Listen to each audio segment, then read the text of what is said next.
Юля, как вы стали иллюминатом? У нас сегодня выступление с Артемом. И, конечно же, для сцены, да, что уж там для сцены, мы еще каждый день это делаем.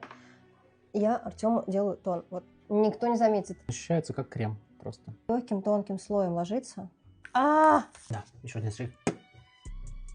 Шучу. Юля! Ничего не смущает? Я бы, конечно, осталась в этих. Ну ладно, так и быть. 16-18. Идем на выступление. Слушайте, мне так радостно, что есть что-то физическое, что я могу говорить. Личный бренд семьи, безусловно, держится на женщине. Мы двигались параллельно, но по-настоящему вот мы почувствовали всю силу, да, семьи и совместного личного бренда, это когда мы начали делать совместный проект.